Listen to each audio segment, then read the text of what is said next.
ముఖ్యంగా జీవనన్న గారికి ఆయన వెంట వచ్చినటువంటి ప్రతి పౌరుడికి, ప్రతి అన్నకు, ప్రతి తమ్ముడికి, ప్రతి చెల్లెకి కూడా పేరు పేరున బీఆర్ఎస్ రాష్ట్ర అధ్యక్షుడిగా నేను హృదయపూర్వకమైన స్వాగతం, సుస్వాగతం తెలియజేస్తా ఉన్నాను. జీవన్ రెడ్డి గారి గురించి నేను ఎక్కువ చెప్తే మాది మేమేదో డబ్బా కొట్టుకున్నట్టు అవుతుంది. ఎందుకంటే ఆయన గురించి మీ లోపల తెలియని వాళ్ళు ఎవరు లేరు. ఇక్కడ 40-45 సంవత్సరాల నుంచి మేము స్నేహితులం, చాలా దగ్గర మిత్రులం. వారు చెప్పిన వారి ఉపన్యాసంలో భిన్న రాజకీయ సిద్ధాంతాల వల్ల విడివిడిగా పనిచేసినాం, కానీ మా స్నేహితంలో ఎప్పుడు లోపం లేదు. చాలా చాలా బాధలు, మంచి చెడ్డ సుఖాలని కలిసి పంచుకునే వాళ్ళం, అభిప్రాయాలు కూడా కలిసి పంచుకునే వాళ్ళం. బాబు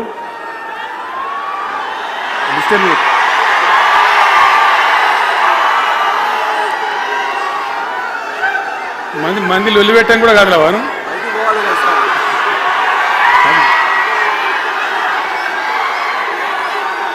చాలా కలిసి పనిచేసినాం. ఆయనకుండే నిబద్ధత, ధైర్యంగా ప్రజా జీవితంలో పనిచేసిన పద్ధతి ఎంతమందికో చాలామందికి ఆదర్శంగా నిలిచినటువంటి వ్యక్తి. జగిత్యాలలో ఆయన పుట్టి పెరిగి రాజకీయంగా చాలా పెద్దవాడు అయినాడు మీ అందరి దీవెనతో. కానీ ఒక జగిత్యాలలోనే కాదు, ఆయనకు పాత కరీంనగర్ జిల్లా వ్యాప్తంగా అట్టనే పొరుగున ఉన్నటువంటి అనేక జిల్లాలలో చాలామంది జీవన్ రెడ్డి గారి అభిమానులు ఉన్నారు. చాలా మంది. మీరు లొల్లి పెట్టకుండి, మీ ఫోటోలే బయటికి పోతున్నాయి. అది లైవ్ టెలికాస్ట్ ఉంది, దానిలో మీ బొమ్మలు టీవీలో కనబడుతున్నాయి మీ ఇంటికాడ. లొల్లి పెట్టకుంది ఇక సెట్ అయిందా?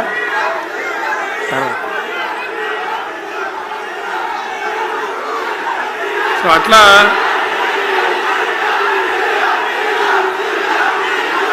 ప్లీజ్ ప్లీజ్ ప్లీజ్ చాలా విషయాలలో ఆయన ఎంతో మందికి ఆదర్శంగా నిలిచినాడు, పనిచేసినాడు.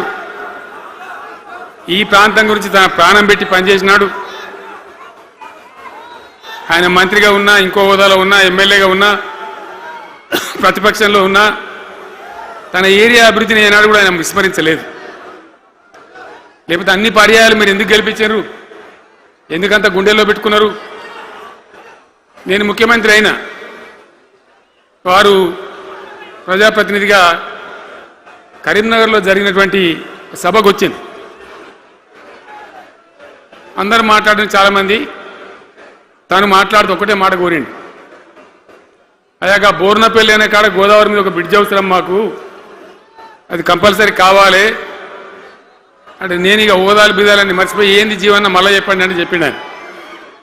వెంటనే అక్కడి నుంచి ఆదేశాలు ఇచ్చి 70-80 కోట్ల రూపాయలు మంజూరు చేసి ఆ బ్రిడ్జి అప్పుడు కట్టించినాం. తన యొక్క నియోజకవర్గం పట్ల, తన ఏరియా పట్ల, తన పరిసర ప్రాంతాల ప్రజల పట్ల ఆయన కనపరిచిన ప్రేమ అదంతా కూడా చాలా అద్భుతం. అందుకే ఆయనకు అంత మంచి పేరు కూడా ఉంది. అది నాకంటే మీకు అందరికి బాగా తెలుసు. ఈ మధ్య వీళ్ళందరూ తయారైంది కదా, ఎవరు అంటే సర్వేలు చేసి ఇస్తారు. జీవన్ రెడ్డి గారు బీఆర్ఎస్లో చేరితే ఎట్లా ఉంటుంది, ఏం కథ అని ఒక 2-3 వచ్చి సర్వేలు చేసింది. మీ నియోజకవర్గం కాదు, మీ నియోజకవర్గంలో ఆడం బాంబే పేలిపోయింది, దానిలో మాటనే లేదు. అసలు జగిత్యాల నియోజకవర్గం గురించి చర్చ లేదు. కానీ వాళ్ళు ఏం చెప్పినా సర్వే వాళ్ళు పక్కనున్న సొప్పదండి కావచ్చు, ధర్మపురి కావచ్చు, మేరిట్ల కొట్టుపల్లి కావచ్చు, ఇంకా చాలా కాన్స్టిట్యున్సీలు కావచ్చు, చాలా ప్రభావం ఉంటుంది జీవన్ రెడ్డి గారిది. ఒక అద్భుతమైనటువంటి దీంతో రాజకీయమైన ఇది వస్తుందని చెప్పి వాళ్ళు సర్వే చేసి చెప్పినారు. అది జీవన్ రెడ్డి గారికి ఉన్నటువంటి విశిష్టత. ఒక నియోజకవర్గానికో 10 మందికో కాకుండా తనకు ఏ హోదా లభించినా, ఏ హోదాలో పనిచేసినా చాలా బ్రహ్మాండంగా ఆయన ఇక్కడ ప్రాంతం కోసం తపన పడ్డాడు. ఒక ఉదాహరణ మీకు కనపడుతుంది. పేరు ప్రతిష్ట లేని వ్యక్తులు గ్రాడ్యుయేట్స్ కాన్స్టిట్యున్సీలో ఎమ్మెల్సీగా నిలబడితే గెలవరు. ఆయన శాసనసభ్యునిగా ఇక్కడ ఓటమి చెందినా ఇమ్మీడియట్గా మళ్ళీ ఎమ్మెల్సీగా పోటీ చేస్తే ఇక్కడ ఉండబడే విజ్ఞులందరూ కూడా బ్రహ్మాండంగా గెలిపించాను. ఎందుకు వాళ్ళు వాళ్ళు వెళ్ళి ఎందుకు అంటున్నా అట్లా కాదు కదా, ఇక్కడ నేను మొత్తుకుంటున్నా అక్కడ నువ్వు మొత్తుకుంటున్నావు, అర్థమవుతుందా?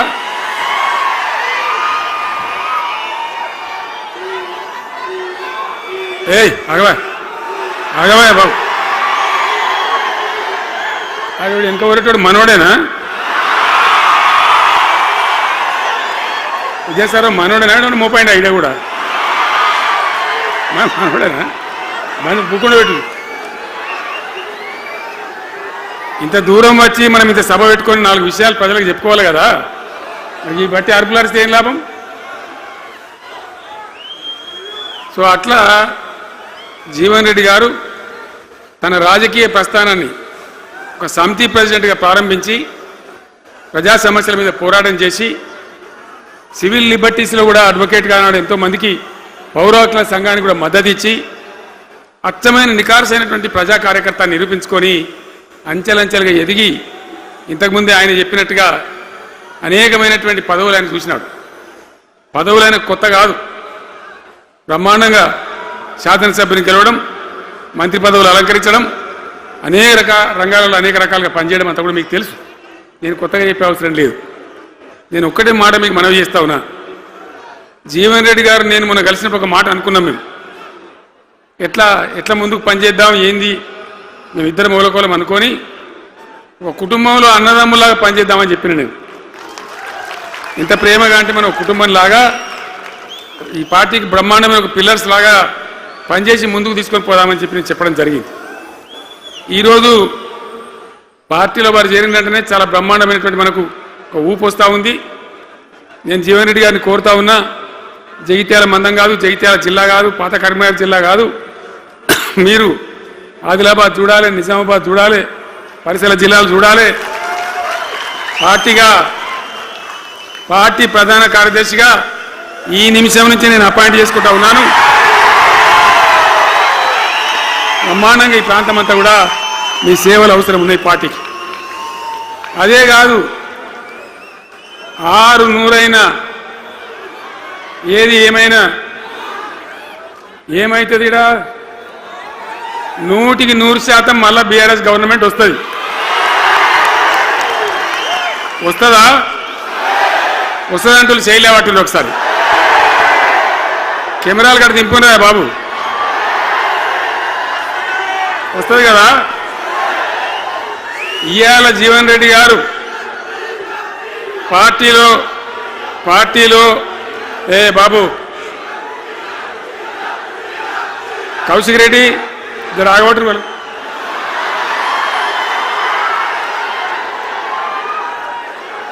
పార్టీలో పనిచేసి పార్టీ కోసం సేవ చేయడమే కాదు, రేపు భవిష్యత్తులో బీఆర్ఎస్ గవర్నమెంట్ ఏర్పడిన తర్వాత కూడా బ్రహ్మాండమైన పదవిలో ఆయన అద్భుతమైన సేవలు మీ జిల్లా మొత్తానికి అందించబోతాడు. తెలంగాణ రాష్ట్రానికే ఆయన సేవలు అందించబోతాడు. ఇది నా మాట, కేసీఆర్ మాట అని నేను జగిత్యాల గడ్డ మీద చెప్తా ఉన్నా. నేను ఎక్కడన్నా మాట ఇచ్చినాడే తప్పలే. కాబట్టి జీవన్ రెడ్డి గారిని మీరు జగిత్యాల మందం మీరు యుద్ధం చేయాలి. యుద్ధం చేసేదానికి ఆయన ముఖాబిలా మనిషే లేడీడా, మీరు సరిపోతారు. ఆయన నాకు అప్పచెప్పాల బయట పనిచేయడానికి. కరెక్టే కదా? అట్లే చేద్దామా? అట్లే ముందుకోదామా? జగిత్యాల యుద్ధం మీ వంతు, తెలంగాణ యుద్ధం మా వంతు. ఓకే కదా?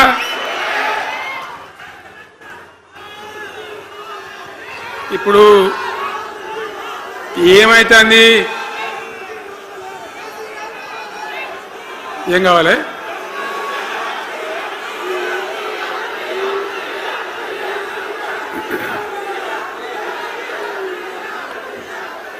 గింతే మనది మనం అనుకొని పోదాము. మరిగా బంద్ చేయండి బాబు, మీరు ముద్దుమంతులకు చెప్పండి వాళ్ళకు. తెలంగాణ చాలా భయంకరమైన పరిస్థితులలో ఉండే, దుఃఖం వచ్చేది, ఏడుపు వచ్చేది. ఎమ్మెల్యేలుగా ఉన్నా ఏం చేయలేని పరిస్థితి. ఆగమాగం అడివేడివి కదా. ఎట్లా ఉండే తెలంగాణ మనం చూడలేదా? తెలంగాణ రాకముందు ఎంత భయంకరమైనటువంటి బాధలుండే, ఎంత కష్టం ఉండే. ఎవడన్నా తెలంగాణని మాట్లాడేవాడు ఉండనా? అసెంబ్లీలో అక్కడిక్కడ కాదు, అసెంబ్లీలో కూడా ఒక ఆయన పాపం ప్రణయ్ భాస్కర్ అని వరంగల్ ఎమ్మెల్యే ఉండే, ఏదో విషయంలో ఆయన మాట్లాడబోతే, తెలంగాణని మాట్లాడబోతే తెలంగాణ గిలంగాణ జాంతానే మాట్లాడదా, ఏది అసెంబ్లీలో తెలంగాణ అనద్దు అని నిషేధం. అంత భయంకరమైన వివక్ష, అంత భయంకరమైన దాడి, మన భాష మీద దాడి, మన బతుకు మీద దాడి, మన నీళ్ళ మీద దాడి, మన ఉద్యోగాల మీద, మన వనరుల మీద, మన ఆస్తుల మీద మొత్తం దోపిడీ చేయడం తప్ప ఇక్కడి ప్రజలను బికారీలాగా వదిలిపెట్టినారు. రైతాంగం ఆగమాగం అయిపోయి చెట్టుకోలు గుట్టకోలు అయిపోయింది. ఇంత ఎస్ఆర్ఎస్పి కాలువ ఉన్నటువంటి మెట్టిపల్లి, జగిత్యాల, సొప్పదండి ఇట్లాంటి ప్రాంతాల నుంచి కూడా దుబాయ్కి, బొంబాయికి వలసలు. పాలమూరు జిల్లా అయితే భయంకరమైన వలసలు. ఎంతకు పోయింది తెలంగాణ అంటే కొన్ని పార్టీలు సరే వాళ్ళు చేసింది మంచిదా చెడ్డదా పక్కకు పెడితే దుఃఖం వచ్చేది, బాధ కలిగేది, ఆవేశం రగిలేది. మహబూబ్ నగర్ జిల్లాలో 190 మంది యువకులు వలస. బతకానంటే బతకపోవాలి, ఆడ బతుకు లేదు. ఉన్న ముసలోళ్ళకు ముడిగోళ్ళకి ఇంత డబ్బులు వాళ్ళు పంపిస్తే కంట్రోల్ బియ్యం కొనుక్కొని తిని బతకాలి. అందులో కొంతమందికి అందకపోతే కొన్ని పార్టీల వాళ్ళు మేమేదో గొప్పతనం చేసామన్నట్టు గంజి కేంద్రాలు పెట్టేది. గంజి కేంద్రాలు గుండెలు రగిలి నా తెలంగాణ గంజి కేంద్రాలు అంటే ఎవడో గంజి పోతే బతకాలన్నట్టు అంత అధ్వాన స్థితికి తెలంగాణ దిగజార్చిండ్రు. అది కాంగ్రెస్ ప్రభుత్వం కావచ్చు, టీడీపీ ప్రభుత్వం కావచ్చు. తీయటి పుల్లటి మాటలు చెప్పుడు తప్ప కసికెట్ నీళ్ళు తెచ్చియలే, మంచినీళ్ళు ఇయ్యలే, కడుపు నిండా కరెంట్ ఇయ్యలే, ఏది లేదు. అంత పట్టిదే గ్యాస్. మాట్లాడు, చెప్పుడు, మోసం చేసి పోవుడు. మనం గొర్రెల్లాగా మన దగ్గర అడిగే నాయకులు లేడు, నిలదీసేవాళ్ళు లేడు, అందరు కట్టుబానిసలు అయిపోయారు. ఆ పరిస్థితులలో మూనిగే నక్క మీద తాటికాయ పడ్డట్టు ఆనాడున్న ముఖ్యమంత్రి చంద్రబాబు నాయుడు కరెంటు ఛార్జీలు పెంచాడు, భయంకరంగా పెంచాడు. తెల్లారి నేను ఒక ఉత్తరం రాసిన, నీ కరెంటు ఛార్జీల పెంపుదల వాపసు తీసుకో, లేకపోతే ఈ సమైక్య రాష్ట్రంలో మాకు న్యాయం జరగదని నేను ఉద్యమానికి పోవాల్సి వస్తుంది, తెలంగాణ కోసం కొట్లాడాల్సి వస్తుందని చెప్పి రాష్ట్రం. ఆయన తీసుకోలే. కొంతమంది రైతులు పాపం పోరాటానికి వచ్చింది. మీరు కొత్త వాళ్ళు చూడకపోవచ్చు కానీ చాలా పాత వాళ్ళకి తెలుసు. పోరాటానికి హైదరాబాద్కి వస్తే నిరసన తెలపడానికి పట్టపగలు 11:30 గంటలకు బషీర్ బాగులో ఇష్టం ఉన్నట్టు విచ్చలవిడి కాల్పులు జరిపి చంపేస్తే 3 రైతులు అక్కడికక్కడనే ప్రాణాలకి చచ్చిపోయారు. ఆ తర్వాత నిర్ణయం తీసుకున్నవిగా ఇక లాభం లేదు, ఎదురు తిరిగితే కూడా వీళ్ళు కాల్చి చంపుతున్నారు, జెండా ఎత్తడం ఒకటే తప్ప మార్గం లేదని చెప్పి ఆనాడు నేను తెలంగాణ ఉద్యమానికి శ్రీకారం చుట్టాను. ఎంబడ ఎవడు వచ్చినా సరే రాకున్నా సరే ప్రజలున్నారు, యువకులున్నారు, చూసుకుందాం దేకలేం అని చెప్పి బయలుదేరితే ఎక్కిరిచుడు, ఏ వీడు బక్కపాడు కేసీఆర్ గారు ఎవడో బొడి చేసి చంపేస్తాం అని ఒకడు మాట్లాడు, ఇది మగల పుట్టింది పుబ్బల పోతుంది ఇంకోడు మాట్లాడు, యాడికెళ్ళైతే హైదరాబాద్ తెలంగాణ వీడు దుకాణం పెట్టినది ఇంకోడు అనడు, నానా రకాలుగా అవమానపరిచేటువంటి మాటలు మాట్లాడు. కానీ మొక్కవం ధైర్యంతో, చిత్తశుద్ధితోని బయలుదేరి పోరాటం చేస్తాం. ప్రజలు జమైతా పోయినరు. మీ అందరికి తెలుసు, ఇదే జగిత్యాలకు నేను ఎన్నోసార్లు వచ్చిన, కోరుట్లకు ఎన్నోసార్లు వచ్చిన, చొప్పదండికి ఎన్నోసార్లు వచ్చినా తిరగని ఊరే లేదు, తిరగని మండలాలు లేవు. అట్లా పక్షిలాగా మొత్తం తెలంగాణ తిరిగి విశ్వ ప్రయత్నం చేస్తే ఒక పెద్ద ఉద్యమ కెరటం తయారైన తర్వాత మేము కూడా తయారుపై మేము ఇస్తాం తెలంగాణ అని కాంగ్రెస్ పార్టీ మొదలుపెట్టి సరే మంచి మాటగా ఎవడైతే ఇస్తే ఇచ్చినా ఎవడైతే కావాలి తెలంగాణ ఎవరిచ్చేంది అనే పద్ధతితోని కాంగ్రెస్తో జట్టు కట్టినాం, గెలిచినాం. అమాంతంగా నేను తెలంగాణ లేవట్టుకపోయి ఢిల్లీలో పెట్టాం. రాష్ట్రపతి ప్రసంగంలో వచ్చింది, కామన్ మినిమం ప్రోగ్రాంలో వచ్చింది, ఒక దశకు వచ్చింది. కానీ తర్వాత కాంగ్రెస్ పార్టీ కూడా వెనుకకు పోయి ఎగబెట్టే ప్రయత్నం చేసింది. అప్పుడు రోషియా అని ఒక ఆయన ముఖ్యమంత్రి ఉండే. ఆ రోషియా 14F అని ఒకటి తీసుకొని వచ్చాడు. హైదరాబాద్ సిటీలో మనోళ్ళకి ఇక పోలీసు ఉద్యోగం చెప్రాసి ఉద్యోగం కూడా దొరకదు. అప్పుడు నాకు తిక్కరేగిందిగా. నేను బతికుండగానే ఉద్యమం నాటిపోయిన నాయకుని నేను బతికుండగానే ఇక వీళ్ళు ఇట్లా F-15 E-15 R-15 తెస్తే ఇంకేం మిగులుతుంది, సావోరేవో తేల్చుకోవాలని చెప్పి ఆ రోజు నేను శపథం కట్టిన. ఉద్యోగ గర్జన చేసి సిద్దిపేటలో కేసీఆర్ సచ్చుడో తెలంగాణ వచ్చుడో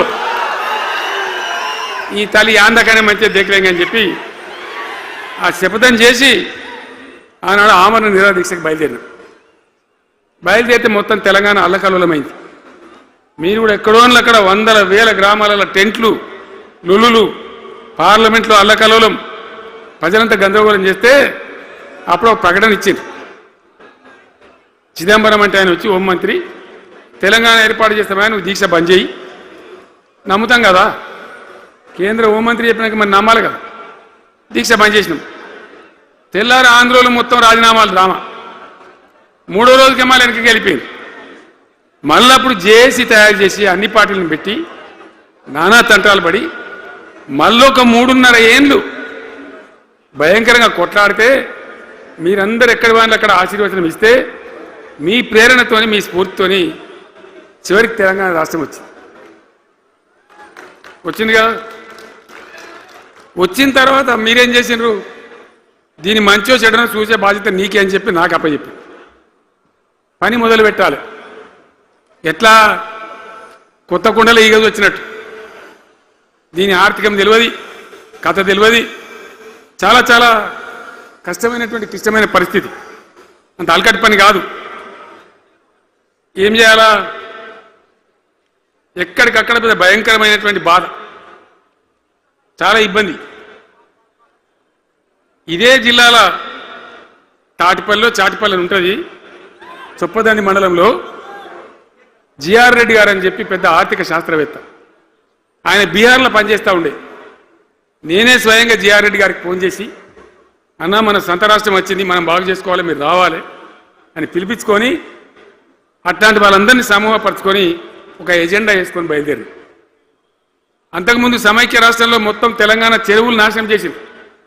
కాకతీయ రాజులు తవ్వించిన చెరువులు ఉండే మనకు బ్రహ్మాండంగా ఒక 75-80 వేల చెరువులు ఉండే. ఆంధ్ర పాలకుల సమైక్య పాలనలో మొత్తం నాశనం పట్టేసిండ్రు, కబ్జాలు పెట్టిండ్రు, నాశనం పట్టిండ్రు. చివరికి 40-44 వేల చెరువులు ఉండే.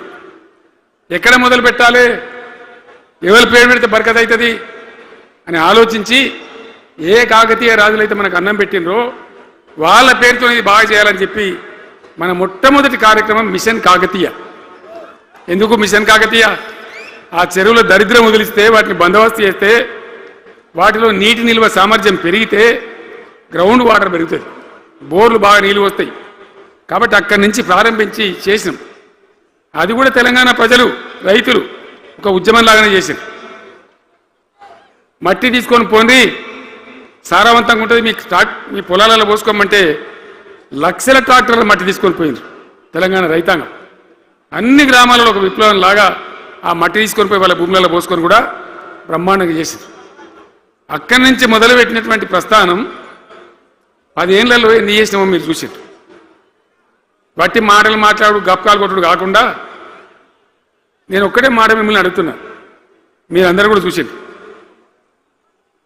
శాసనసభలో నిలబడి ఈ రాష్ట్ర చరిత్రలో ఎవడన్నా ఒక ముఖ్యమంత్రి ఈ 5 ఏళ్లలో మిషన్ భగీరథ కంప్లీట్ చేసి ప్రతి ఇంటికి నల్లా పెట్టి మంచినీళ్ళు ఇవ్వకపోతే మల్ల తేపకు నేను నిలవడం ఓట్లు అడగం అని చెప్పిన ముఖ్యమంత్రి ఎవరన్నా చూసినామా?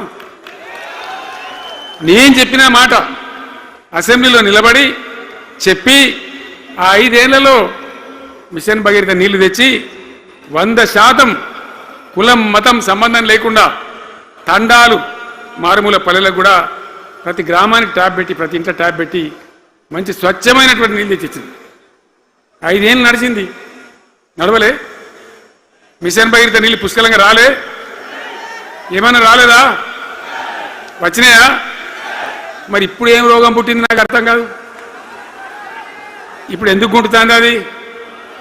ఎందుకు నీళ్ళు ఎత్తలేవు? వస్తున్నాయా ఇప్పుడు? మరి ఏం చేయాలా? లాగులు వలిగేదాకా చంపాలి. మంచి మాట కాకపోతే ఏం చేస్తారు? మంచిగా కట్టిన ఇల్లు పెట్టిపోయి కదా, 5 ఏళ్ళు నడిచింది కదా, మరి మీకేం బీమారీ వచ్చింది నాకు అర్థం కాదు. ఇంత పొడుగు మాటలు మాట్లాడుతుందా? అడ్డం పొడుగు మాట్లాడుతుందా? పొద్దున్న లేతే కేసీఆర్ చావాలి, నువ్వు 1000 జన్మలు ఇచ్చినా నేను చావనా కొడుకు అనుకుంటున్నావు.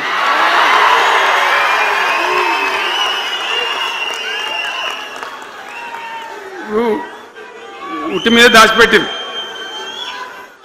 మన ఇళ్ళలో దాతారు కదా, ఏది ఉట్టి ఉట్టి అని ఉంటుంది. ఇప్పుడు మీకు తెలుసో లేదో కానీ ఇప్పుడు ఈ మధ్యలో ఫ్రిడ్జ్లు మోపోయిన మునుపు ఉట్టి అనేది ఉంటుండే.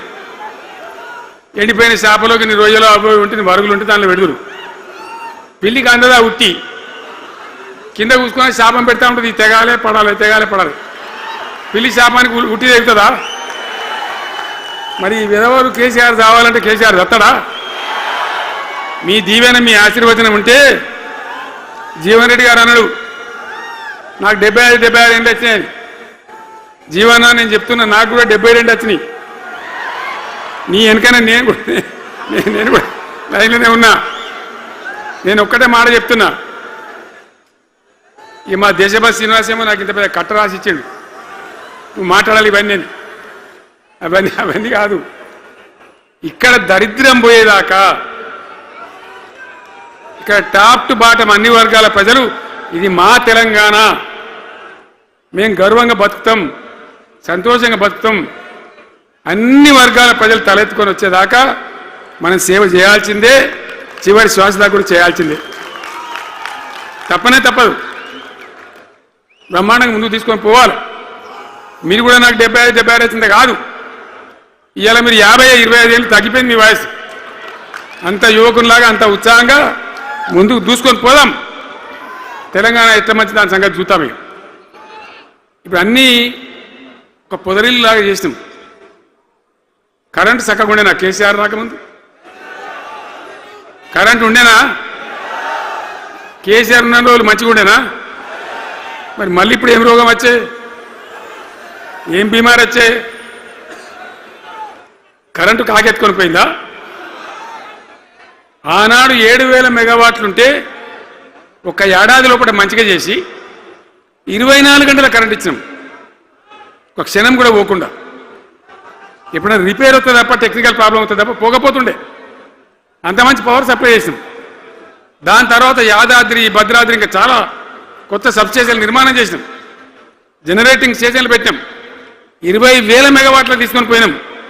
ఏది దరిద్రులకు రాజ్యం అప్పయ్యే ముందు 20,000 మెగావాట్లు తీసుకొని పోయినాం. మరి ఏం రోగం వచ్చింది? ఏం బీమారి వచ్చింది? ఎందుకు ఇబ్బంది పెడుతున్నారు? అనేక చోట్ల రైతుల పొలాలు ఎండుతున్నాయి, పేపర్లలో ఫోటోలు వస్తున్నాయి, టీవీలలో వస్తున్నాయి, జనం ఏడుస్తున్నారు. ఎందుకు ఈ బాధ కలుగుతూ ఉంది? ఇది ఆషామాషి వ్యవహారం కాదు, ఇది జీవనమరణ సమస్య, మన బతుకు తెరుగు సమస్య. ఓట్లు వేసేటప్పుడు నేను సిల్కలకు చెప్పినట్టు చెప్పిన, ఉల్టా పల్టా ఎటుపడతా వేయకుండా దెబ్బతింటారని చెప్పిన. నా మాట ఇన్నోడు ఇనలే. ఇప్పుడు ఏమైంది? ఏం జరుగుతుంది? ఆ రోజు నేను చెప్పిన, వీళ్ళు కనుక గెలిస్తే ఈ దుర్మార్గులు, వీళ్ళ గుండె లోపల తడి లేదు, వీళ్ళు రైతు బంధుకు రామ్ రామ్, దళిత బంధుకు జై భీమ్. అయిందా? అట్లే పక్క ముచ్చట. ఇక ఇవాళ ఇప్పుడు జీవన్ రెడ్డి గారు చెప్పిండు, కాంగ్రెస్ వాళ్ళు సభ పెట్టినాడు, కాటారంలో బుడరంలో పెట్టినాడు, ఆడ పైసలు ఎత్తారట. ఇది ఒక్కతే ఆపకేసే రైతు బంధు నెలకొకిస్తా, ఎకరానికా అంటే 2 నెలలకు ఒక ఎకరానికి, అంతేనా? 6,000 వేసినాం, మా అంతా సిపాయిలను బొచ్చగొట్టుకుంటారు. ఆనాడు ఎట్లా పడేది రైతు బంధు? 10 రోజుల గ్యాప్లో మొత్తం రైతులకు వచ్చేసేది. టంగ్ మన సెల్ ఫోన్ మోగుతుండే, మంచిగా టింగున పోయి బ్యాంకాకి వెళ్ళి తెచ్చుకుంటుండే. ఎక్కడ పోయా మరి? ఏం మాట్లాడిండ్రు? ఉరుకుని బ్యాంకులో పోయి 2 లక్షలు 3 లక్షలు లోన్ తెచ్చుకోండి.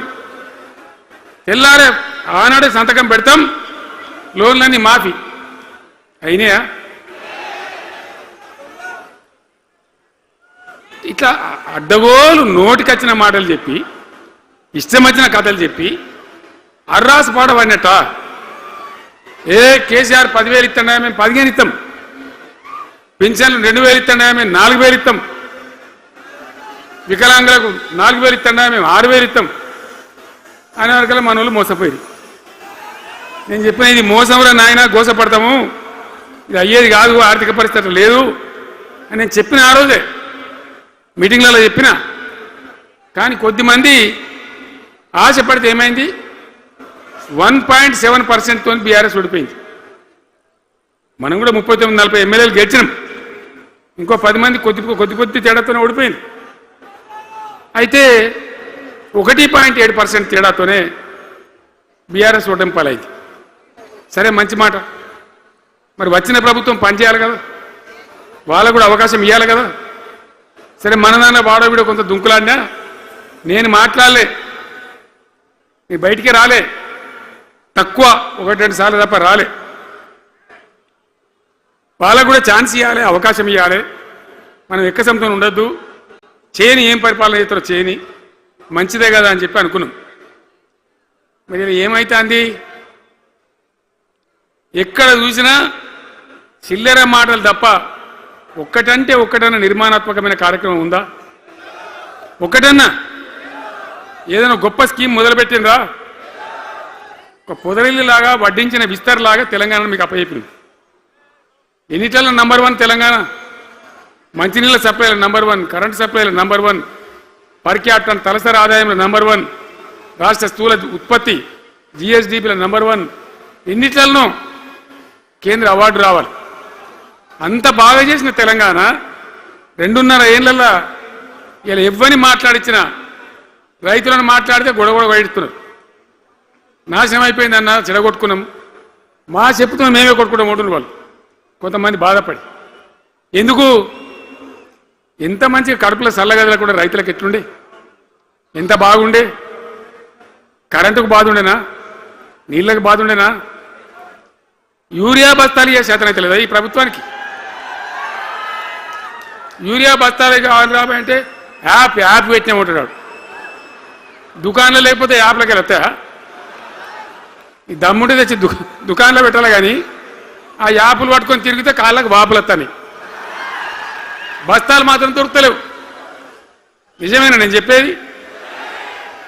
యాడ చూసిన ఎరువు బస్తాలు కూడా శాతం కాదు ఆఖరికి. అంతకుముందు కాంగ్రెస్ గవర్నమెంట్ ఉన్నప్పుడు అట్లే ఉండే, పోలీస్ స్టేషన్లో పెట్టి అమ్మిండ్రు యూరియా బస్తాలు. ఇవాళ మళ్ళా చెప్పుల లైన్లు, కాళ్ళకు వాపులు రావాలి. ఆటో రిక్షానికి చెప్తే 10 బస్తాలు వేసిపోరాబోయంటే పొలం కాడ వచ్చి వేస్తుండే. ఇలా యూరియా కోసం ఇంత బాధన? ఇది ఎంత అసమర్థమైన ప్రభుత్వం, ఎంతగాని శాతగాని ప్రభుత్వం. అన్నిటికీ బాధనే కదా. బంగారం లాగున్న రైతులు ఎంత ఆనందంగా ఉండే.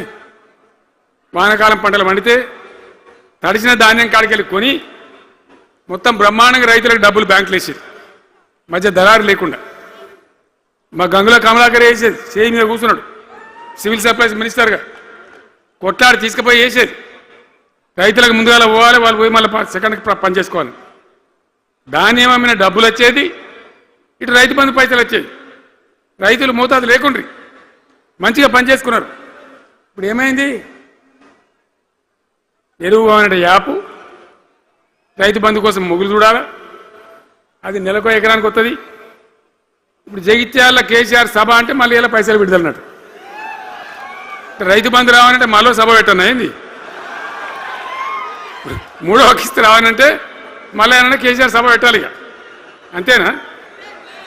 ఇది ప్రభుత్వమా? ఒక 75,000 కోట్లు ఇచ్చినాం మనం రైతులకు, 75,000 కోట్లు. పల్ల రాజశేఖర గారు ఉన్నాడు ఎక్కడో, ఇవి అయినప్పుడు రైతు బంధు అధ్యక్షుడు ఉండే రాష్ట్రానికి, ఎమ్మెల్యే లేకుండే, ఈయననే నిలబడేపించింది. 73,000 కోట్ల పైచీలకు డబ్బులు అనాయాసంగా సునాయాసంగా రైతు ఖాతాలకు పంపించింది. ఇప్పుడు ఏం రోగం వచ్చింది, ఏం బీమారి వచ్చింది?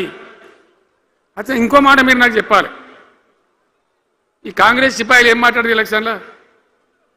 కేసీఆర్ అంటాడు చక్కగా చేస్తలేడా? మేము చాలా సిపాయిలము, చాలా అనుభవం ఉన్న పార్టీ మాది, బ్రహ్మాండంగా చేస్తాం, మీకు 6 సందమామలు 7 సూర్యులు పెడతామన్నారు అన్నారు కదా, ఆయన నరికినారు కదా. ఇలా రాష్ట్ర ఆర్థిక ఆదాయం ఎందుకు దిగజారిపోయింది? దయచేసి ఆలోచన చేయండి. కేసీఆర్ ఉన్నప్పుడు రియల్ ఎస్టేట్ ఎట్లా ఉండే, రైతుల భూముల ధరలు ఎట్లుండే,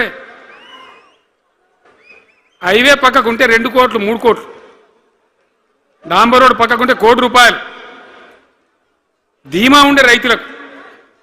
ఇంట్లో అమ్మాయి ఇందులో పెళ్లి చేయాలంటే పావడంత అమ్మి చేత పోవా, వాళ్ళ దగ్గర అమ్మి చేత బిల్డింగ్ కట్టుకుంటా.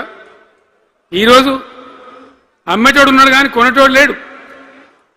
నిజమేనా ఈ మాట? నిజమా కాదా? ఏమైంది మరి? ఏం రోగం వచ్చింది? రాష్ట్రంలో ఏ వాళ్ళని మాట్లాడించినా, ఎవరిని అడిగినా ఇదే బాధ. ఈ విధంగా రైతుల భూముల ధరలు పడిపోయినాయి, రాష్ట్ర ఆర్థిక పరిస్థితి పడిపోయింది, మంచినీళ్ళకు గోసపడాలి, రైతాంగం అన్నిటికీ గోసపడాలి. ఇవాళ మక్కలండి, మక్కలు వచ్చినాయి, పెడితే కొంటమని చెప్పి, కొనకపోతే కొనమని చెప్పుని. ఈ శాతగాని దొంగతనం ఎందుకు? లోపల అధికారులకేమో కొనకూడదని చెప్తుంది, మీది కొంటమని చెప్తుంది. మక్కలు కొనే ధీమా ఉందా? ఇవాళ కొంటుండ్రా? వడ్లు కొంటుండ్రా? కొనకపోగా మళ్ళీ ఇంకా బోనస్ ఇస్తామని ఒక బోగస్ మాట. ఎవరికైనా నచ్చిందా? బోనస్ వస్తుందా? వాటిదే బోనస్, అంత బోగస్. ఈ విధంగా పంట వేసిన కాడి నుంచి పంట కొనుగోలు దాకా బీఆర్ఎస్ ప్రభుత్వం అన్న నిలబడ్డది, రైతులకు తోడుగా నిలబడ్డది, రైతులను ఆదుకున్నది. ధాన్యం తడిసిపోతే కూడా కొన్నది. కానీ ఇలా రైతాంగం అంతా ఆగమాగం. రైతు బంధు ఎప్పుడవుతుందో తెలియదు, ధాన్యం కొనరో తెలియదు, కొంటే పైసలు తొందరగా వస్తాయో రావో తెలియదు. చాలా సతమతమవుతుంది. రైతులను మాట్లాడితే చాలా తప్పు చేసుకున్నాం సార్, పొరపాటు అయిపోయింది అని బాధపడుతున్నారు. చేనేత కార్మికులు మంచిగా ఉండ్రి, మళ్ళీ వాళ్ళ ఆత్మహత్యలు స్టార్ట్ అవుతున్నాయి. వాళ్ళకి ఇచ్చే ఆర్డర్లన్నీ బంద్ చేసిండ్రు, ఇంకెవరికి ఇస్తారట కమిషన్ల కోసం, అది వాళ్ళని అవస్థ పెడతా ఉన్నారు. ఉద్యోగులు ఆనాడు మనం 72% ఇచ్చినాం, వాళ్ళు తెలంగాణ ఉద్యమంలో పనిచేశారు కాబట్టి టీఎన్జీఓ అంటోళ్ళు సమైక్య రాష్ట్రంలో కూడా వాళ్ళ ఉనికి పొడగొట్టుకోలే, టీఎన్జీఓగానే ఉన్నారు తెలంగాణ ఎన్జీఓలుగా. కాబట్టి వాళ్ళని గౌరవించి గుర్తించి బ్రహ్మాండంగా 72% పీఆర్సీ ఇచ్చినాం. ఇలా ₹7 ఇచ్చిండ్రా, 7% అని ఇచ్చిండ్రా? ఏమైంది? ఏం బీమారైంది? ఎంతమందిని మోసం చేస్తారు? ఆఖరికి వస్తే పరిస్థితి ఏంది? ఇలా రాష్ట్రంలో రిటైర్డ్ ఉద్యోగస్తులకు కూడా వాళ్ళకి రావాల్సిన బకాయిలు, వాళ్ళు దాచుకున్న డబ్బులు వీళ్ళు ఇచ్చే మెహర్బానేం లేదు, ఆ డబ్బులు కూడా ఇచ్చే పరిస్థితి లేదు. ఆటో రిక్షా కార్మికులు మాట్లాడితే అన్నయ్య ఈరోజు పనికి మాలిన ఫ్రీ బస్సు పెట్టిండ్రు, మా పుట్ట కొడుతున్నారు, మేము నాశనం అయిపోయినారు, వాళ్ళు ఏడుస్తూ ఉన్నారు. పిల్లలకు అది నేమ్ పెట్టలే. ఆయన కాంగ్రెస్ ముఖ్యమంత్రి అయినా రాజశేఖర రెడ్డి గారు ఉన్నప్పుడు పెట్టిండు, ఇది ఫీజు రియంబర్స్మెంట్ అనే స్కీమ్. మంచి లాభం జరిగింది, నేను దాన్ని కొనసాగించిన. ఇలా మొత్తం బీసీలకు ఎస్సీలకు పిల్లలందరికీ ఫీజు రియంబర్స్మెంట్ రాక 10-12 వేల కోట్ల బకాయిలు పెడితే వాళ్ళు ఆగం, వాళ్ళు రోడ్డున పడరు. కోర్టుకు పోతే పిల్లల దగ్గర వసూలు చేసుకోని చెప్పి కోర్టులు చెప్తా ఉన్నాయి. వాళ్ళ గతి ఏం కావాలి? ఇప్పుడు ఎవరిని కదిలిచ్చినా ఈ రాష్ట్రంలో, ఎవరిని మాట్లాడించినా, ఒక విద్యార్థిని మాట్లాడినా, ఒక రిటైర్డ్ అయిన ఉద్యోగిని మాట్లాడినా, పనిచేస్తున్న ఉద్యోగిని మాట్లాడినా, రైతాంగంతో మాట్లాడినా, ప్రతి వాడు ఒక అసంతృప్తి, ఒక బాధ, మాకేదో అన్యాయం జరిగినటువంటి పరిస్థితిలో మాట్లాడుతూ ఉన్నారు. పిల్లల పాపం చదువుకునే వాళ్ళు ఉంటే వాళ్ళకి విదేశాల్లో సీట్లు వస్తే 20 లక్షల రూపాయలు ఇచ్చాం. అంబేద్కర్ పేరు మీద, జ్యోతిబా పూలే పేరు మీద ఎస్సీ పిల్లలకు, బీసీ పిల్లలకు, ఓసీలలో కూడా నిరుపేదలకు ఇచ్చినాం. ఇలా దాన్ని బంద్ పెట్టిండ్రు, వాళ్ళు ఆగమైపోతూ ఉన్నారు. అన్నీ కూడా సర్వనాశనం చేస్తూ ఉన్నారు. అన్ని స్కామ్లు, కుంభకోణాలు, భూ కబ్జాలు, పొద్దున్న లేస్తే పేపర్ తిప్పితే బాధ కలిగేటువంటి పరిస్థితులు. సో ఈ రకంగా సింగరేణి అద్భుతంగా ఉన్న సింగరేణి నాశనం చేసి ఇలా బొగ్గులకు స్కామ్, సివిల్ సప్లైస్ల స్కామ్, మొత్తం అని కూడా స్కామ్లు, దోపిడీ తప్ప ప్రజలకు పనిచేసే పరిస్థితి లేదు. మరి ఏం జరగాల? కాంగ్రెస్ వాళ్ళు చెప్పిన మాటలు వింటే ఈ మాటలు కోటలు దాటినట్టు ఇష్టం ఉన్నట్టు చెప్పారు. చివరికి ఏందిరా ఇప్పుడు 2.5 ఏళ్ళు గడిచిపోయింది. మరి ఏంది కథ? కాకి పెడదామంటే కంకెడి లేవు, పిట్టకి పెడదామంటే పిడికెడి లేవు. వటియే ముచ్చట్లు, వటియే మాటలు తప్ప ఎక్కడ ఏం జరిగింది లేదు. ఏ డిపార్ట్మెంట్లో కానీ, ఏ రంగంలో కానీ, ఒక ఇరిగేషన్లనా, ఒక కరెంట్లనా, ఇంకో దానిలనా, ఒక అర్బన్ డెవలప్మెంటా, రూరల్ డెవలప్మెంటా ఏమైనా జరిగిందా? ఆనాడు మన పల్లెలు బాగు చేసుకోవాలని చెప్పి దేశంలోనే ఎక్కడ లేని విధంగా పల్లె ప్రగతి కార్యక్రమాలు చేసినాం. ప్రతి ఊరికి అన్నేళ్ళ తెలుగుదేశం కాంగ్రెస్ గవర్నమెంట్లు ఉంటే చచ్చిపోతే ఏడగాలేసుకోవడం జాగా కూడా చూపించలే. ప్రతి గ్రామానికి ఆనాడు మనం వైకుంఠ ధామాలు కట్టినాం, ప్రతి గ్రామంలో క్రీడా ప్రాంగణాలు కట్టినాం, ప్రతి గ్రామంలో నర్సరీలు పెట్టినాం, ప్రతి గ్రామంలో పల్లె ప్రకృతి వనాలు పెట్టినాం, ప్రతి గ్రామ పంచాయతీకి ట్రాక్టర్ ఇప్పించినాం. ఆనాడు చెత్త తీసేది, ఇలా పనిచేస్తున్నాయి ట్రాక్టర్లు. ఊళ్ళలో ట్రాక్టర్లు పనిచేస్తున్నాయి అన్న, మూలకు పడ్డాయి, డీజిల్ పోసే దిక్కులేదు. ఏం చేయాలి? పల్లె ప్రకృతి వనం పెడితే దాన్ని నీళ్ళు పోసే దిక్కులేదు. ఏం రోగం వచ్చింది? ఏం బాధ? డీజిల్ లేదా? ఆ తెలివి కూడా లేదా? ఆ రోజు నేను చెప్పిన ఆర్థిక శాఖ కార్యదర్శిని పిలిచి అవసరమైతే ఎమ్మెల్యేల జీతాలు బంద్ పెట్టుంది కానీ గ్రామ పంచాయతీల డబ్బులు మాత్రం విడుదల చేయండి అని చెప్పండి. అంత టెన్షన్గా డబ్బులు పంపించేది, కార్యక్రమాలు జరిగేది, గ్రామాలు మంచిగా ఉండేది. అది నాశనం పట్టిండ్రు. మున్సిపాలిటీలు అయితే మురిక్కుపాలు అయిపోయినాయి. మరి ఏం చక్కగా ఉన్నట్టు? ఏం బాగున్నదన్నా?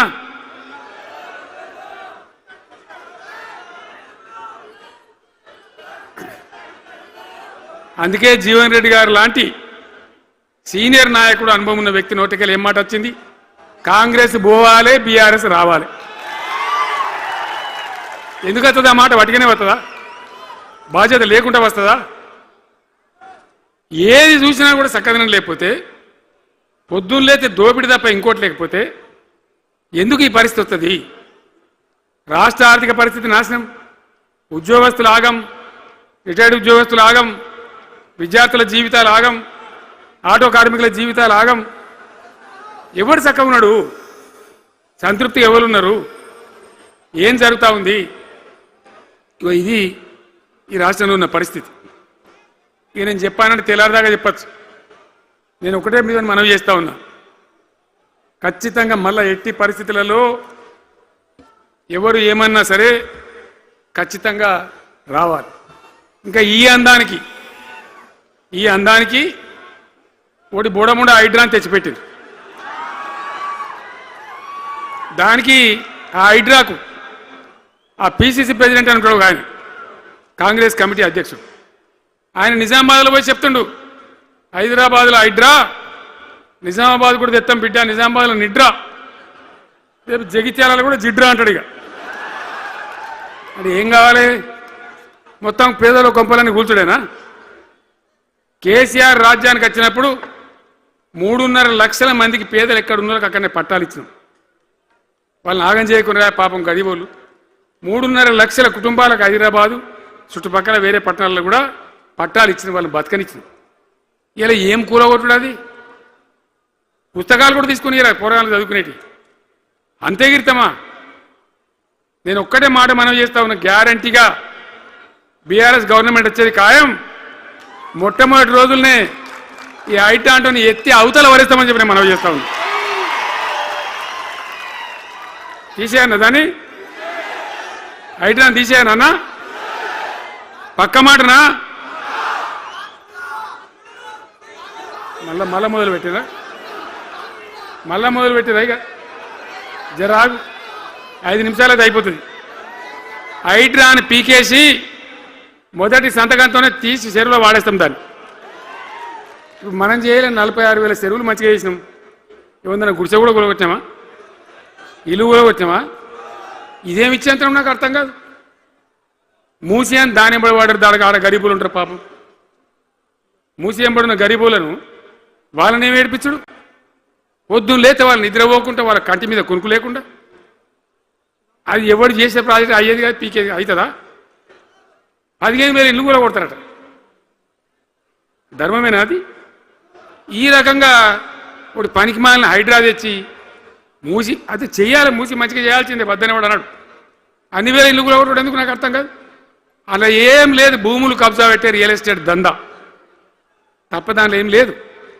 మూసి ప్రజల కోసం కాదు, నగర ప్రజల కోసం కాదు, ఈజీగా చేయగలిగిన దాన్ని, మామూలుగా చేయగలిగిన దాన్ని నాశనం బట్టి దానికి కథం పడతా ఉన్నా.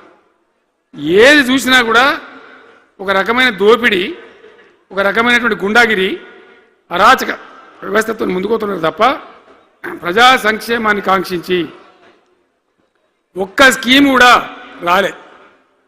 ఇరిగేషన్ ప్రాజెక్టులు అన్ని పంట పెట్టింది. ఏం రోగం? ఒకనాడు కాకతీయ కాలువ మీద, మన వరద కాలువ మీద మోటార్లు పెడితే ఏం కోసాది? మా శంకరెడ్డి చెప్తా ఉండే ఇంతకుముందు, 1000 మోటార్లు పెట్టుకుంటే వచ్చి కోసుకపోదురు, లారీలు మోటార్లు ఎత్తుకపోదురు. ఇదే వరద కాలువ మీద కేసీఆర్ రోజులు వాడన్నా మాట్లాడిందా? మాట్లాడలే. చివరికి ఏం చేసింది మీరు మంచిగా వినాలి. వీళ్ళు మామూలు పని చేస్తలేరు, మన జీవితాలకే బాంబులు పెడుతున్నారు. ఆ రోజు కూడా నరేంద్ర మోడీ ప్రధానమంత్రిగా ఉండే ఆయన ఏం చేసిండు? కరెంటు మోటార్లకు మీటర్లు పెట్టాలి, నువ్వు పెట్టాలి కేసీఆర్ అని నా మీద ఒత్తిడి.